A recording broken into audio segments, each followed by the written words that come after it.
Alright, so this showed up at the doorstep. The 20DD027A3EYNANANE. Sounds like something straight out of a sci-fi movie, right? Apparently, it's a component for factory automation, and it arrived brand new, still sealed in the box. That's always a good sign. Now, I'm not going to pretend I'm an expert in factory automation, but I do appreciate well-engineered tech.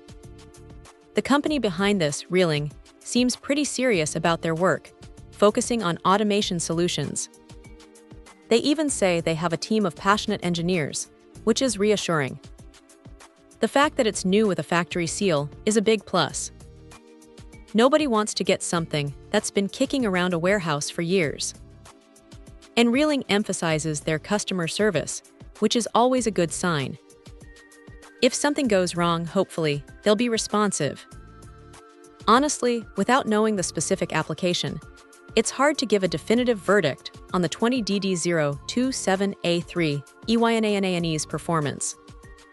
But the fact that it comes from a company focused on factory automation is well-packed and is brand new gives a good first impression.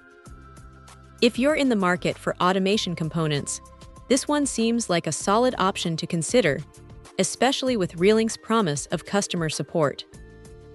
It might just be the missing piece to optimize your factory line. Check out the video description for updated price. And thank you for watching this video.